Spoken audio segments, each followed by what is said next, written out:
O capítulo 27 conta a história da viagem de Paulo.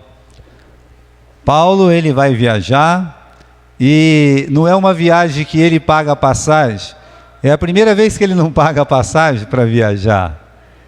Nas outras viagens todas ele pagou a passagem, porque ele estava indo para um canto que ele mesmo escolhia, e dessa vez ele está indo para ser julgado em Roma, conforme o seu próprio pedido, quando ele apelou para César. Mas o tema da nossa mensagem hoje é indo ao encontro das tempestades. É possível evitar as tempestades? Muitas delas, sim, é possível que sejam evitadas. Nesse caso aqui, Paulo, ele vai passar por uma tempestade. E todos que estão no barco vão passar pela mesma tempestade. Só que era uma tempestade que não tinha necessidade deles passarem. Então, meus irmãos, a lição de hoje é essa. Às vezes as nossas escolhas nos levam de encontro às tempestades, quando não haveria nenhuma necessidade de passar por elas. Mas elas acontecem, elas vêm. E às vezes nós, ao invés de já estar num lugar mais protegido, nós escolhemos enfrentar essa tempestade de frente por decisões que nós tomamos. Bem, o que a gente viu no estudo anterior, correto? Vamos lá. Paulo, ele esteve na frente do rei Agripa, e quando ele estava lá, o Agripa deu oportunidade dele se defender, mas ele não se defendeu. Pelo contrário, ele novamente usou todo o tempo para dar um testemunho. Ele novamente contou como ele foi encontrado por Jesus, de como ele foi salvo, da sua conversão. E aí, irmãos, ele revela no final da sua pregação, ele revela que o desejo dele é que todos os homens fossem salvos. Esse era o desejo de Paulo. Ele diz, olha, eu queria que todos vocês fossem salvos, que todos vocês fossem como eu, menos essa algema. Agora, isso só é possível quando nós falamos de Jesus. Essa história, eu quero que o mundo inteiro seja salvo, e você não dá o seu testemunho, você não prega a palavra. Então, irmãos, é um discurso sem prática, é um discurso vazio. Então você até tem o desejo, mas você não está fazendo nada por isso. Você não está indo até os ímpios e falando para os ímpios, olha, que Jesus Cristo salva. E é preciso que isso seja feito. O Festo que estava ouvindo disse, Paulo, você está louco. Você está doido, rapaz. As muitas letras te fazem delirar. Ele disse, não estou doido não. Né? O rei aqui, o rei que está ouvindo, ele sabe. Né? Você crê nos profetas, não quê? Crê, né? Quer dizer, colocou o coitado do rei na berlinda. Mas ele fez isso de propósito. Você crê nos profetas, ó rei Agripa? Eu sei que você crê. A ponto, meus irmãos, do próprio rei, depois de ouvir o testemunho dele, dizer, por pouco você não me faz um cristão, Paulo. Por pouco, pouquíssimo, olha, faltou um pouquinho assim para mim se converter. Aí Paulo disse, oxalá, que por pouco ou por muito, não somente você, rei, mas todos que estão aqui, pudesse se converter, ou seja, pudesse ser como eu, menos essas algemas. Portanto, irmãos, o desejo de que as pessoas sejam salvos foi a nossa lição da semana passada. O rei se levantou, pegou a turma dele e foi embora. Mas antes de ir embora, ele falou uma palavra, ele falou uma frase, que está aí no final do capítulo 26. Você pode até conferir comigo essa frase que ele disse. Ele disse no versículo 32, eu podia soltar esse homem, ele era rei, ele podia. Mas ele disse assim, mas ele apelou para César, né? Ele apelou para um que é maior que eu. Ele apelou pelo César, né? O imperador. Então, né, eu sou um rei pequeno, mas eu poderia libertá-lo se ele não tivesse apelado para César, porque ele não fez nada digno de prisão ou de morte. E é por isso que ele vai fazer essa viagem. O versículo 1 do capítulo 27 disse que, como se determinou que havíamos de navegar para a Itália, entraram Paulo e alguns presos entregaram, né? Paulo e alguns presos a um centurião por nome Júlio, da corte Augusta. E é isso que nós vamos ver hoje. Nós vamos falar dessa jornada espiritual. No caso aqui foi uma jornada marítima, né? Mas isso lembra a nossa vida espiritual. Não existe nada na Bíblia que esteja escrito por um acaso. O que nós temos aqui é uma lição profunda sobre a nossa jornada espiritual, que nessa jornada nós vamos nos deparar com ventos contrários. Esses ventos contrários, eles são permitidos por Deus. Deus permite que forças contrárias lutem contra a nossa fé, lutem contra a nossa vida espiritual. E essa força contrária tem um objetivo, para ver como é que é o seu coração, para ver como é que você está, e também para alertar que ali, dependendo da sua escolha, olha, você vai encontrar uma tempestade aí na frente. Cuidado. E quando nós deixamos de observar os ventos contrários, essas forças que se opõem, geralmente, nós caímos numa tempestade e só pela graça de Deus a gente sai vivo. Não que a gente não saia machucado, não que a gente não perca muita coisa, mas a gente pelo menos sai, se Deus permitir, a gente sai vivo, pronto para servi-lo novamente. Nesse versículo 1 do capítulo 27, diz assim: como se determinou. Quem determinou? Como se determinou que havíamos de navegar para a Itália? Pastor, é uma ordem do rei, né? O rei mandou eles ir lá para Roma, é verdade. Determinou porque Paulo pediu para ir lá para César. Também é verdade. Mas a resposta mais certa, meus irmãos, é que essa determinação foi uma determinação de Deus. Deus, quando Paulo foi preso e Paulo estava lá sozinho na cela, Deus apareceu para ele, o Senhor Jesus apareceu para ele: Paulo, não fica com medo, Paulo. Olha, da mesma forma que você testemunhaste de mim aqui em Jerusalém, você vai testemunhar de mim lá em Roma. Então, essa determinação, antes dele ser julgado, Jesus já tinha definido, Deus já tinha definido que ele iria para Roma. Agora, nós aprendemos uma coisa muito importante com Jó. Jó, no capítulo 42, e no versículo 2, ele fala uma frase muito interessante. Ele diz assim: Senhor, nenhum dos teus planos pode ser frustrado. Aquilo que Deus faz de ordem e decreto, então isso não vai ser frustrado. Paulo, você vai para Roma. Bom, então o Paulo vai para Roma. Cabe ao Paulo apenas dizer: eis-me aqui, Senhor, o teu servo ouve, E quando se determinou, quando Deus fez com que os homens se movessem para que eles fossem, então Paulo foi entregue. Aí no versículo 1, entregaram Paulo e alguns outros presos a um centurião por nome Júlio, da corte augusta, e embarcamos nós em um navio adramitino. Eu posso imaginar a cena. Quando uma pessoa vai presa, passa um camburão. Agora os camburão são pequenos, Quando a gente era mais novo, o camburão era aquelas veraneio enorme. E aí abria aquela baita daquela porta e ficava uma coisa enorme. Mas é sempre um momento desagradável uma pessoa ser colocada num camburão. É um momento desagradável. Para quem está olhando, se é uma pessoa que está olhando e aquela pessoa tem algum parentesco ou tem algum sentimento de afeto por aquela pessoa que está sendo jogada no camburão, aquilo é muito duro. Eu digo, irmãos, Paulo e os outros presos, eles foram colocados nesse camburão marítimo. Então, colocado no navio, ele e muitos presos foram colocados lá, debaixo da tutela do centurião Júlio, que, aliás, eu admiro muito esse centurião. E, meus irmãos, Deus esteve o tempo todo, O tempo todo Deus esteve com ele. É engraçado que nos piores momentos da nossa vida, Deus ele sempre tem alguém. Deus ele sempre tem uma pessoa.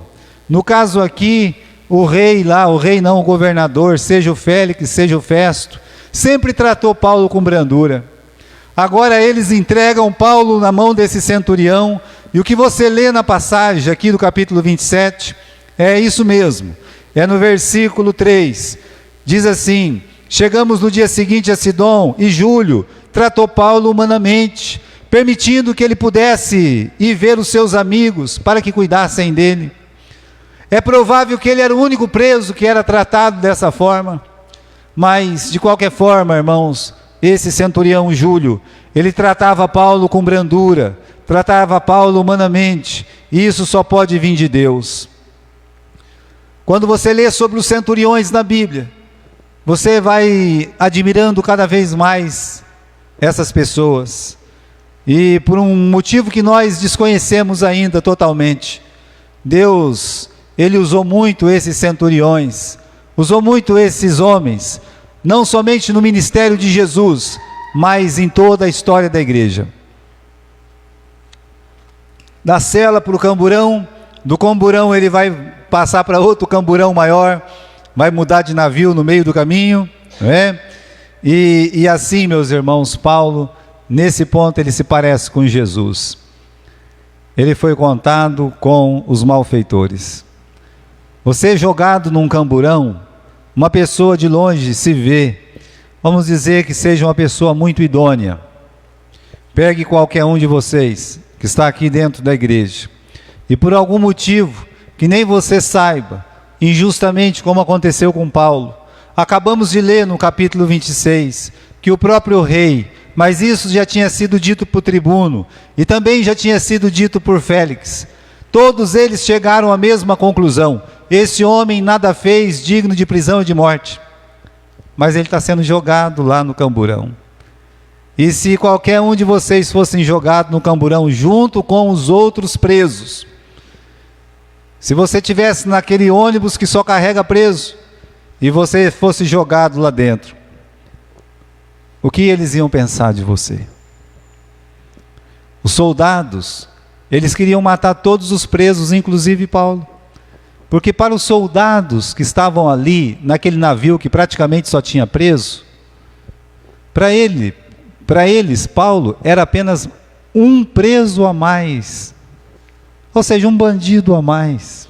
Está tudo no bolo. Eles vão lá saber quem que é inocente, quem que é culpado. Quando Paulo ficou naquela ilha, e ele foi picado por aquela serpente venenosa, os aborígenes ali, eles falavam o quê?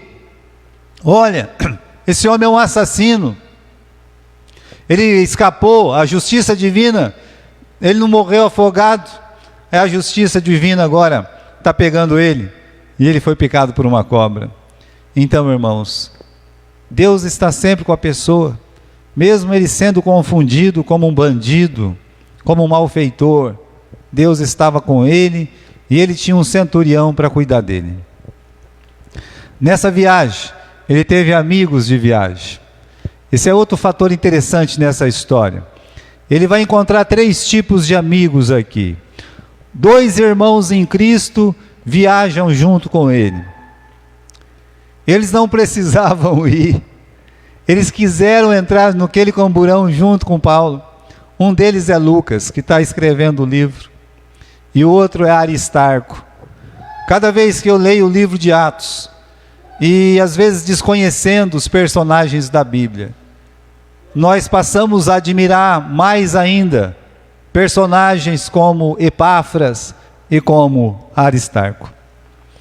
O Aristarco é o mesmo que lá no livro de Éfeso, no capítulo 20, 19, perdão, ele é pego para apanhar no lugar de Paulo. Então ele foi surrado no lugar de Paulo. Depois, nós temos aqui, eu acho que, Colossenses, capítulo 4, versículo 10. É interessante a gente poder ler esse texto lá em Colossenses, no capítulo 4 e no versículo 10. Por quê?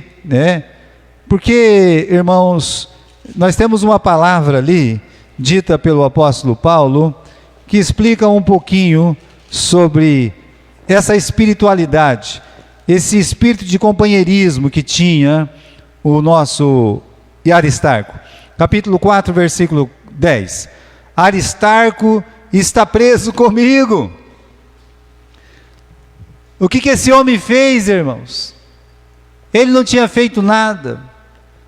ele escolheu ser preso com o apóstolo Paulo? Por que que algumas pessoas escolhiam ficar presos junto com Paulo? Por que que Lucas, sendo médico, escolheu ficar preso como Paulo, junto com Paulo? Eu digo porque eles queriam cuidar de Paulo. Somente isso. É porque eles queriam cuidar daquela pessoa. Nós temos aqui esse centurião Júlio. Ele não era um crente, mas em todo o tempo, naquela viagem que durou meses, ele foi um amigo de Paulo. É um amigo que Deus deu no meio do caminho, que talvez ele não conhecesse, e talvez ele conheceu esse centurião na prisão em Cesareia, mas a verdade é uma só, que no meio da história, da vida de Paulo, olha, tinha pessoas que não eram crentes em Jesus, mas foi um amigo colocado no meio do caminho. E você vai encontrar crentes e descrentes colocados no meio do caminho, em horas difíceis de sua vida. E aí, tinha aqueles amigos que onde Paulo parava, onde ele chegava e o centurião vai lá, encontre alguém que pode cuidar de você, já tinha algum irmão em Cristo naquela cidadezinha, beirando a mar, para cuidar do apóstolo Paulo. Os amigos da viagem. Quem serão nossos amigos na nossa jornada? Eu digo para você, quando tudo está bem com você, você vai ter muitos amigos. É como a palavra de Deus ensina. Muitos são os amigos do rico. Por quê? Porque ele é rico. Mas do pobre, todos se desviam. E essa é a verdade, quando nós nos referimos na nossa jornada espiritual. Então também você pode escolher ser um amigo de todos, principalmente na hora mais difícil. Você escolha ser amigo das pessoas, não desistam das pessoas. O que foi escrito aqui, são aqueles que não desistem de você, seja nos bons, seja nos maus momentos, para te ajudar ou para te corrigir. Aí você vai descobrir quem são os seus verdadeiros amigos. Depois, irmãos, nós temos a força dos ventos contrários. Mal eles começaram a navegar, voltando aqui no capítulo 27, no versículo 4, e partindo dali, fomos navegando abaixo de Chipre, porque os ventos, eles eram contrários.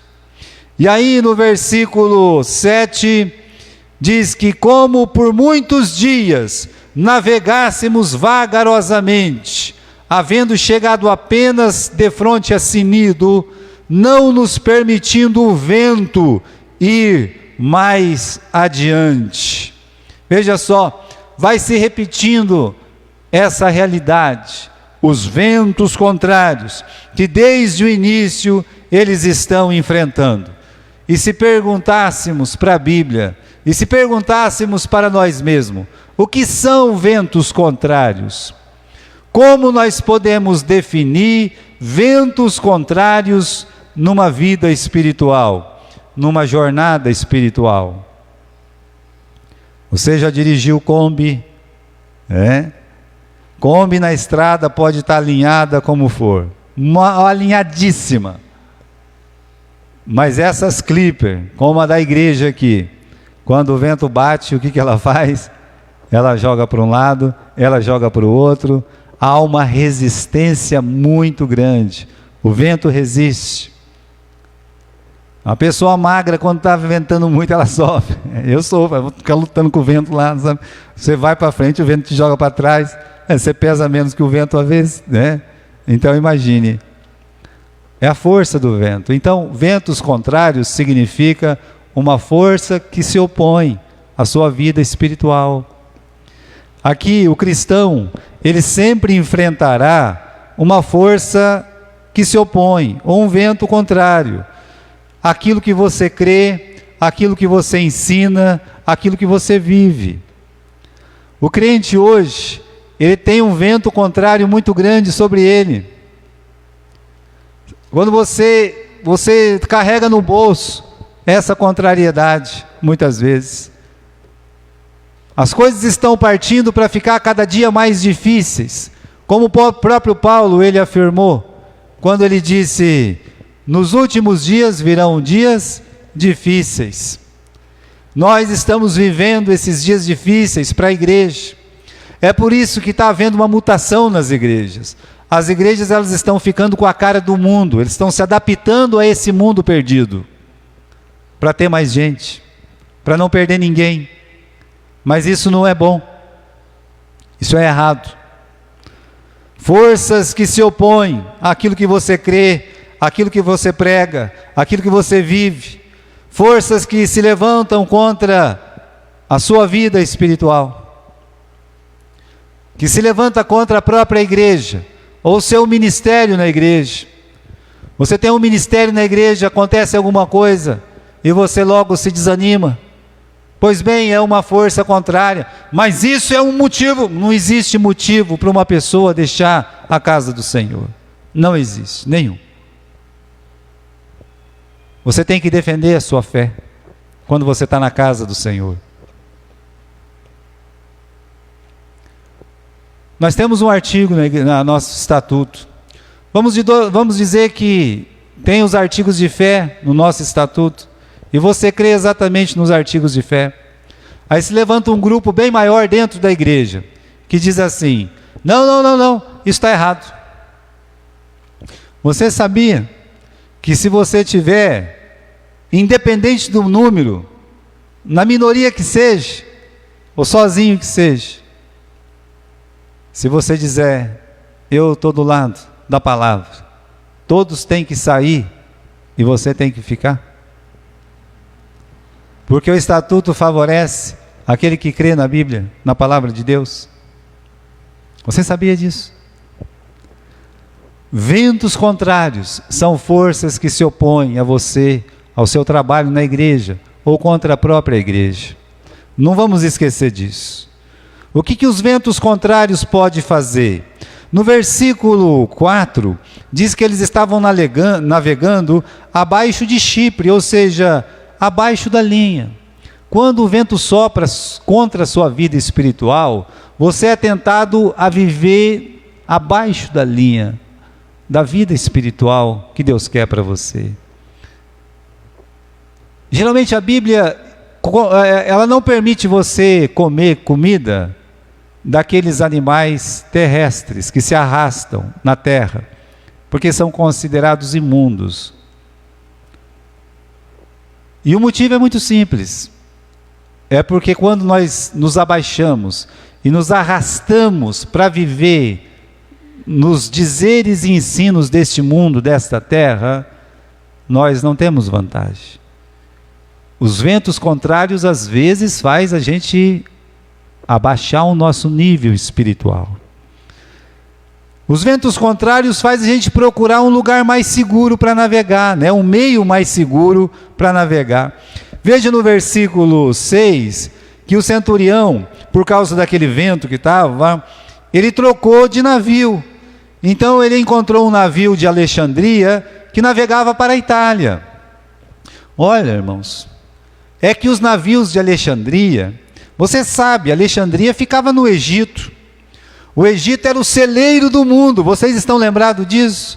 Esse navio, ele estava repleto de grãos. E era um transatlântico na época, era dos maiores que havia. Então ele saiu daquele barquinho pequeno, que carregava pouca pessoa, e podia ser levado facilmente para o vento, e ele pega todos os presos e coloca naquele navio, no navio alexandrino, vinha de Alexandria. Não, vamos mudar, né? Os ventos estão fortes, vamos mudar, né? Às vezes a pessoa pensa que mudar de igreja vai resolver problema, que nas outras igrejas não tem problema, mas tem também, porque onde tem ser humano tem o quê? Tem problema também. Às vezes a gente pensa que mudar de família vai resolver a nossa vida. Ah, eu vou abandonar minha família, eu vou pegar uma aí agora que é melhor. Não existe isso. Você tem que fazer da sua família a melhor família.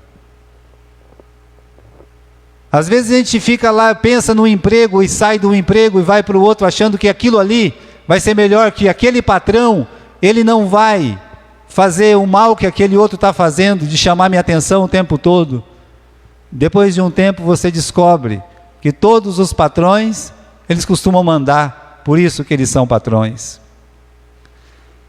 Você vai mandar seu filho embora, eu quero trocar de filho, por quê? Porque esse dá muito trabalho. Olha, acredite, todos os filhos em todas as casas vão dar algum tipo de trabalho. E esse centurião, ele vai descobrir que por maior que seja o barco, os ventos continuarão sendo o quê? Sendo contrários. Meus irmãos, essa é a realidade da vida. Por isso, o que os ventos contrários podem fazer? Eles não vão parar de soprar, vai fazer você navegar vagarosamente. No versículo 7 diz que por muitos dias nós navegamos vagarosamente, sem um avanço notável. Agora, não é culpa sua. Se você está navegando devagar, muito devagar, pastor, a minha vida está indo muito devagar, está muito problema lá em casa, está muito problema na minha família, está muito problema lá no meu trabalho, eu tenho muito problema na rua que eu moro. Eu digo, está navegando devagar? Navegue, continue. Está devagar, mas está indo, não parou. Até, meus irmãos, chegar nesses bons portos aqui, no versículo 8, e com muita dificuldade chegamos num lugar chamado Bons Portos. Pois eu tenho uma notícia aqui contra esses ventos contrários que se opõem. Deus, ele sempre tem um socorro. Deus sempre ele tem um bom porto. Chegaram a Bons Portos, não é uma parada obrigatória, realmente, eles não tinham o projeto de parar naquele lugar, mas de repente, existe um momento na nossa vida espiritual, que nós paramos um pouquinho, para tomar uma água, para respirar, sabe? É o sal da vida, né? Então, nós paramos um pouquinho, para só descansar e continuar a viagem. Ou melhor, eu vi essa frase, foi de um técnico de futebol. Ele disse, quando não puder dar um passo para frente, você não precisa recuar, dê um passo para o lado. Isso foi um técnico de futebol que disse. Não está aguentando ir para frente? Dá uma paradinha, fica aí um pouco, mas não volta para trás não. Porque Jesus disse que quem toma a mão do arado e olha para trás, não é digno de mim. Nem sempre um lugar seguro significa que é cômodo ou sem problemas. Olha o que está escrito no versículo 8, né? Diz que costeamos, dificilmente chegamos a um lugar chamado Bons Portos, tá? E aí, meus irmãos, tem um outro versículo aí, que é o versículo 10, dizendo assim, senhores, eu vejo que a navegação há de ser incômoda, e com muito dano, não só para o navio e a carga, mas para todas as vidas. Mas o centurião cria mais no piloto e no mestre do que no que Paulo dizia. E como aquele porto não era cômodo para invernar. O que está escrito aqui, nem sempre um lugar seguro significa que é cômodo ou sem problemas. Aquele porto que chamava Bom Porto, o Paulo disse assim, amigos, vamos invernar aqui, porque se continuar a viagem, sofre um dano para nós, para a carga, para o navio, nós estamos correndo um risco de vida, vamos ficar nesse porto aqui. Ele era cômodo? Não, mas era seguro ficar ali. O que significa isso? Significa que muitas vezes você ficar num lugar, e é um lugar que você sabe que é um lugar seguro, não quer dizer que você não vai ter incômodos, que não vai ter um aperto, que o vento não vai soprar fortemente sobre você, que você não tenha que ficar lá, né, às vezes padecendo um pouco naquele porto, mas pelo menos você não ia ficar a oléu de um lado para o outro. Paulo está dando uma grande lição espiritual. Irmãos, no livro de Juízes, nós temos um levita, que ele sai do lugar onde ele está, onde ele poderia ser útil, evangelizar, onde ele estava mesmo, e ele sai a procurar um lugar qualquer. E ele tem assim na cabeça dele o que ele quer naquele lugar que ele procura. Qual que é a palavra? Comodidade. Às vezes a pessoa quer isso, ela quer comodidade. Eu digo, na carreira de fé, dentro de uma igreja, biblicamente, isso não existe. Comodidade. Sempre vamos ter desafios. Eu quero um trabalho para comodidade. Não existe isso. Em qualquer coisa, qualquer situação da vida. Está escrito aqui, no versículo 12, que aqueles bons portos não era cômodo, mas não está dizendo que era impossível. Não, Paulo disse, vamos ficar aqui em bons portos. Mas eles disseram, não, aqui nós não temos comodidade. Eu digo, irmãos, bons portos simboliza o tempo que precisamos esperar em Deus, quando vêm os tempos difíceis. É isso, é você ficar em paz. Ficar em paz não quer dizer que você não tem problema. As pessoas confundem as coisas. Eu não estou feliz. E quem diz que para estar em paz tem que estar feliz? Quem disse que para estar em paz tem que estar triste? Ou não ficar triste? Você pode estar em paz. Jesus na cruz, ele está em paz. Sabia disso? Mas ele está morrendo, ele está sangrando, mas ele está em paz. Nem sempre uma pessoa feliz quer dizer que ela está em paz. Um assassino tem felicidade na morte das outras pessoas, mas ele não está em paz. Estar em paz às vezes significa você estar num lugar incômodo, mas você está em paz, paz com Deus. O deserto era cômodo? Ali tinha serpentes, escorpiões, ali tinha muito calor, ali tinha ausência de comida, de água. Morreu alguém de fome, de sede, pelado? Não, nenhum deles. Correto? Mas não era um lugar cômodo.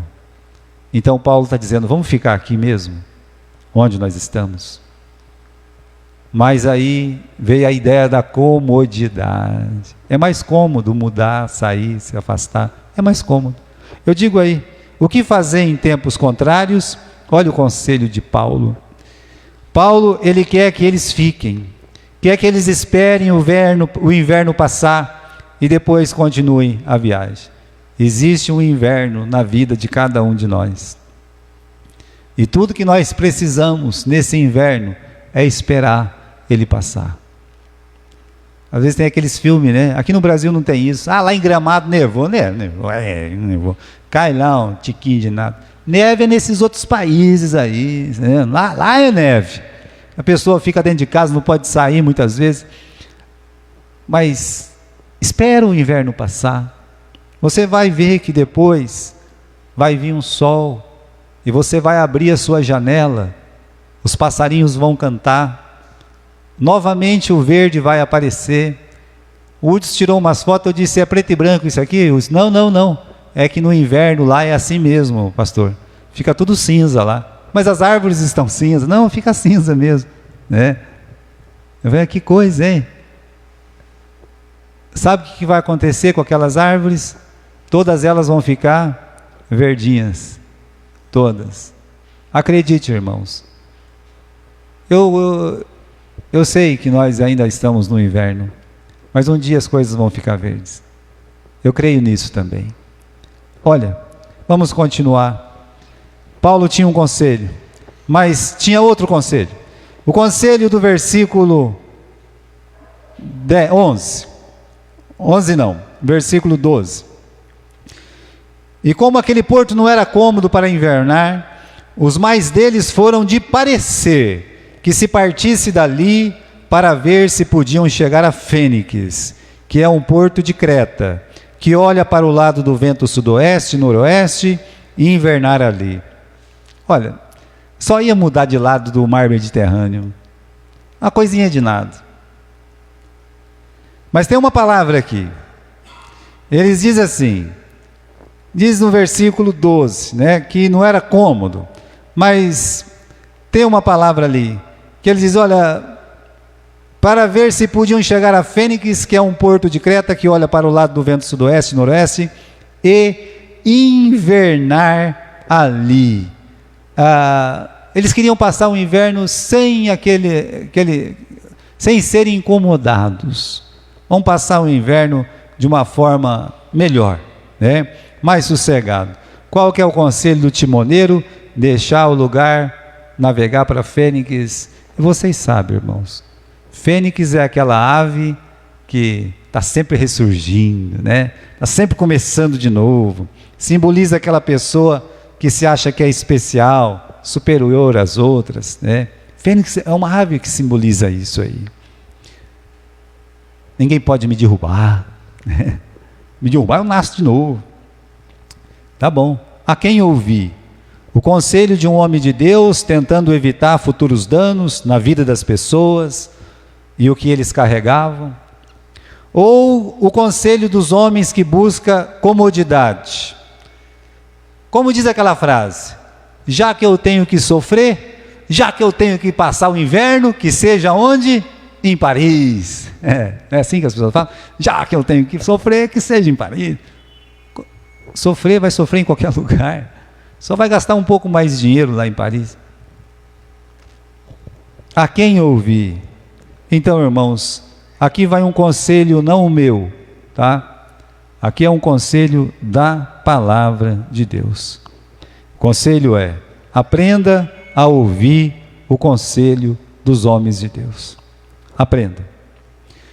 Pode ser que alguém faz uma objeção. Paulo não era marinheiro e os outros eram. É verdade, não é mentira isso, né? Os homens de Deus são falíveis, e como são? Então, pode ser que tenha essas objeções, existem, né? Mas os homens de Deus sempre sabem mais. Acredite nisso. Deus não vai fazer uma coisa antes sem primeiro avisar os seus servos, os profetas. Então, eu creio na palavra de Deus. Sabem mais, primeiro, porque eles amam as almas. Segundo, porque a palavra de Deus, pela palavra de Deus, eles admoestam as almas para que não sofram, ou pelo menos tentam evitar o máximo de dano para as suas vidas e para os seus bens. Às vezes o conselho não é aquilo que você quer. E você quer fazer o contrário, mas ele está pensando na sua alma, na sua família, nos seus bens, em tudo que você tem. Um conselho espiritual. Terceiro, porque recebem revelações especiais de Deus. Isso é uma outra verdade. Quarto, pela experiência própria. Em 2 Coríntios, Paulo diz que ele naufragou 3 vezes. Então aqui, ele está falando, eu conheço as águas, eu conheço o mar, né? Então, por experiência própria, pode dar conselho. E quinto, porque Deus ordena. Crê no Senhor Deus e estareis seguros. Credes nos seus profetas e prosperareis. E qualquer que seja o conselho, quando nós escutamos, seremos abençoados. Não porque o pastor disse, mas porque a Bíblia afirma. E aí, irmãos, quem que eles ouviram? Ouviram, meus irmãos, os outros conselheiros, os experientes, os navegadores, os Cabrais, os Vascos da Gama, né? Esses grandes, vamos ouvi-los, tá bom, né? Todo mundo montou no barco, um barco forte e resistente, alexandrino, versículo 13, e foram embora, né? E vamos navegar. Versículo 13, soprando o sul brandamente, lhes pareceu bem obterem o que já desejavam, e fazendo-se de vela, foram de muito perto, costeando Creta. Veio aquele vento do sul, soprando mansamente. Aqui a tradução diz que içar velas, né? Ou seja, vamos navegar. Só que tem uma outra tradução que diz que eles levantaram as âncoras. Ou seja, bora, né? Bora, Bill, vamos embora, né? Agora nós vamos seguir viagem. O vento sul enganador. Partimos da primícia que os conselhos do servo do Senhor não foram ouvidos, tá? E aí veio o engano. Quando uma pessoa deixa de ouvir um servo de Deus ou a palavra de Deus, e ele tem que falar da palavra de Deus, para ser um servo de Deus tem que ser um conselho de dentro da Bíblia. Mas quando ele deixa de ouvir, Satanás, ele sabe soprar. O diabo é astuto demais, né? Ele fez assim no barquinho. Vai. Dá corda. Pode ir. Pode ir. Eu gosto desse versículo 13. E pareceu terem já alcançado o que desejavam. Era tudo que eles queriam. Uma confirmação para a ideia deles. Ó, o vento calmo, ó, o vento calmo. Vamos mudar de lugar. Vamos lá está mais calmo. Satanás, ele sabe como ninguém dar ares de certeza quando nós estamos fora da vontade dele. Ele dá uma certeza para a pessoa fazer o que não deve. É o ares da certeza e enganoso. O diabo está soprando aquele barco e vai continuar soprando muitos barcos. O engano da busca pela comodidade. Aqui, irmãos, Deus não nos impede de caminharmos para a tormenta. Quer ir? Vai. Ele aponta o perigo e nos dá a liberdade de escolher entre sua instrução e a nossa própria intuição. Aí eu vou fazer o que eu quero, calma. Ah, está soprando um ventinho, é para fazer o que eu quero, calma. Satanás está soprando, não vejo assim, calma. Precisamos ser cuidadosos com relação à nossa intuição. Cuidado. Às vezes ela está dentro da palavra, mas a maioria das vezes não. Quantas vezes julgamos ser inofensivos certos tipos de situação, de escolha, quando na verdade são extremamente nocivos.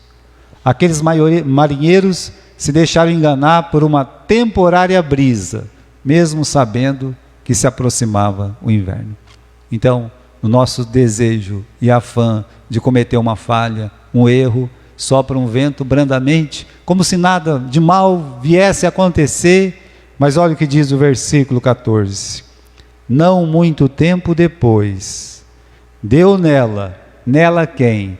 Na embarcação, um pé de vento, ou um tufão, chamado Euroaquilão. Ah, pastor, eu estou vivendo uma tempestade. Olha, a maioria das tempestades, nós é que entramos nela, na nossa vida. Lá na frente a gente descobre que entramos quando nós resistimos em dizer não.